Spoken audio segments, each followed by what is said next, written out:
안녕하십니까. 윤일한 차한석훈입니다. 2020년 7월 16일 목요일 미국 증시 마감 시황과 특징 종목입니다. 먼저 3대 지수 확인하겠습니다. 미중 갈등 심화와 경제 지표에 대한 실망감으로 3대 지수는 하락 마감했습니다. 다우는 전일 대비 0.5% 하락한 26,734.71포인트로 마감했고요. 나스닥은 0.73% 하락한 1473.83포인트로 마감했습니다.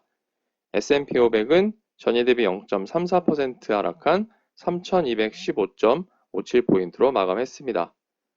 다우는 30개 종목 중 16개가 하락했고 나스닥 100은 103개 종목 중 69개가 하락했으며 S&P 500은 505개 종목 중 262개 종목이 하락 마감했습니다.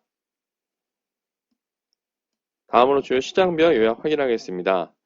미국은 중국의 증시 급락과 고용지표 부진에 하락 출발했습니다. 중국의 상하이 종합지수가 4.5% 하락한 데 큰 영향을 받았는데요. 중국 소비지표 부진과 함께 미중 갈등이 심화된 영향으로 분석됩니다. 더불어서 미중 간 갈등 양상은 미국이 중국 공산당원과 그 가족에 대한 미국 방문 금지와 또 체류자에 대한 추방을 검토하고 있다는 보도에 따라서 영향을 받게 되었는데요. 중국이 이에 또한 강력 반발하고 나섰습니다. 경제 지표들 살펴보면 주간 신규 실업수당 청구 건수가 130만 명으로 예상치인 125만 명을 상회했습니다. 17주 연속 100만 명을 상회하고 있고요. 반면 6월 소매 판매는 전월 대비 7.5% 증가하면서 전망치인 5.2%를 상회했습니다. 또 7월 필라델피아 여는 제조업 지수는 24.1을 기록하면서 전망치인 20을 상회하고 전월치인 27.5는 하회했습니다. 그리고 이날 실적을 발표한 존슨앤존슨과 뱅크 오브 아메리카 등이 양호한 실적을 발표했습니다. 유가는 중국의 소비지표 부진과 코로나19에 대한 확산 우려로 서부 텍사스산 원유 기준 8월물이 전일 대비 1.1% 하락한 40.75달러를 기록했습니다. 금 가격은 유럽 중앙은행의 금리 동결과 차익 실현 매물이 출회되면서 8월물이 전일 대비 0.7% 하락한 1800.30달러를 기록했습니다. 유럽과 아시아의 경우는 유럽이 급격한 코로나19 재확산 우려에 하락했고요. 아시아는 중국 증시의 급락 여파에 하락하는 모습을 보였습니다. 독일 닥스 지수가 전일 대비 0.43% 하락했고 영국 FTSE 100 지수가 0.67% 하락했으며 프랑스 까크 40 지수가 0.46% 하락 마감했습니다. 그리고 중국의 상하이 종합 지수가 4.5% 하락한 것을 비롯해서 일본의 니케이 225 지수가 0.76%, 홍콩 항생 지수가 2% 각각 하락 마감했습니다.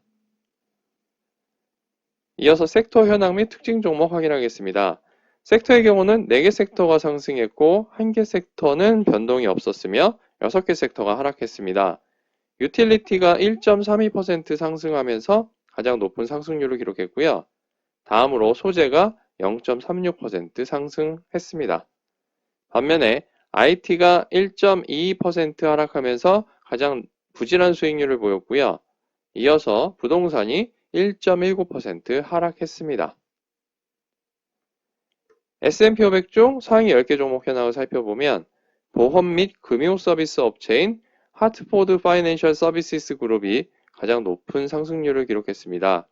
다음으로 주택건설 업체인 DR 호튼, 종이 포장재 업체인 패키징 코프 오브 아메리카, 의류 업체인 갭, 식료품 업체인 크래프트 하인즈, 전기 유틸리티 업체인 넥스트 에라 에너지, 수도 유틸리티 업체인 아메리칸 워터 웍스 컴퍼니, 보험 업체인 신시내티 파이낸셜, 물류운송 업체인 페덱스, 그리고 종이 포장 솔루션 업체인 인터내셔널 페이퍼가 상위 10개 종목에 랭크되었습니다.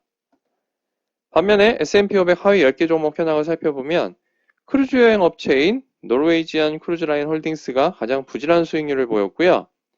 이어서 동종업체인 카니발, 역시 동종업체인 로얄 캐리비안 크루즈, 항공운송업체인 아메리칸 에어라인스 그룹, 대형 쇼핑몰 리츠인 사이먼 프로퍼티 그룹, 항공운송업체인 유나이티드 에어라인스 홀딩스, 항공방산업체인 보잉, 항공운송업체인 델타 에어라인스와 사우스웨스트 에어라인스, 그리고 알래스카 에어 그룹이 하위 10개 종목에 랭크되었습니다. 그럼 특징 종목 확인하겠습니다. 먼저 S&P 500 중 가장 높은 상승률을 기록한 보험 및 금융 서비스 업체인 하트포드 파이낸셜 서비스 그룹은 전일 대비 4.7% 상승했습니다. 티커는 알파벳 세 글자 HIG이고요. 예상치를 상회하는 2020 회계연도 2분기 잠정 실적을 발표한 영향입니다. 배당금도 주당 0.325달러로 현재 수준을 유지한다고 발표했습니다. 애프터마켓에서는 0.02% 하락 중이고요. 동종업체인 신시내티 파이낸셜은 오늘 3.12% 상승 마감했습니다.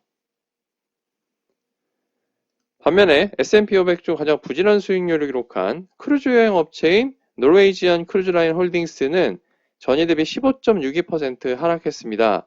티커는 알파벳 네 글자 NCLH이고요.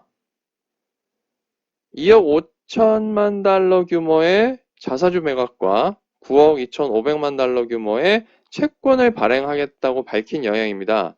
재무 건전성에 대한 우려가 커진 건데요. 애프터마켓에서도 0.83% 하락 중입니다. 동종업체인 카니발이 9.73% 하락했고 로열 캐리비안 크루즈도 7.57% 하락 마감했습니다. 다음으로 항공운송업체인 아메리칸 에어라인스 그룹이 전일 대비 7.37% 하락했습니다. 티커는 알파벳 세 글자 AAL이고요. 코로나19 영향으로 항공 수요가 급감함에 따라 직원의 20%에 해당하는 2만 5천 명에게 일시 해고 대상임을 고지했다고 밝혔습니다. 애프터마켓에서도 0.24% 하락 중이고요. 지난주에 약 3만 명을 대상으로 해고 통보를 예정한 유나이티드 에어라인스가 5.17% 하락했고 델타 에어라인스가 4.69%, 사우스웨스트 에어라인이 4.31%, 알래스카 에어 그룹이 3.82% 각각 하락 마감했습니다. 이어서 우주여행 업체인 버진 갤럭틱이 전일 대비 13.58% 상승했습니다. 티커는 알파벳 네 글자 SPCE이고요. 디즈니 테마파크 담당 임원 출신인 마이클 콜글레지어를 CEO로 영입한다고 밝힌 영향입니다. 우주여행 시 즐거운 시간을 보낼 수 있도록 하기 위한 조치라고 밝혔는데요. 애프터마켓에서도 3.94% 상승 중입니다. 마지막으로 소셜미디어 업체인 트위터가 전일 대비 1.09% 하락했습니다. 티커는 알파벳 네 글자 TWTR이고요. 일론 머스크, 조 바이든, 빌 게이츠 등 유명 인사 계정이 해킹을 당해서 비트코인 사기 행각에 도용되는 피해를 입어 해당 계정을 일시 정지시켰다고 밝힌 영향입니다. 보안 취약성에 대한 우려로 주가가 하락 마감했습니다. 애프터마켓에서도 0.17% 하락 중이고요. 동종업체인 페이스북은 전일 대비 0.27% 상승 마감했습니다. 이상으로 2020년 7월 16일 목요일 열일한 차가 전해드리는 미국 증시 마감 시황과 특징 종목이었습니다.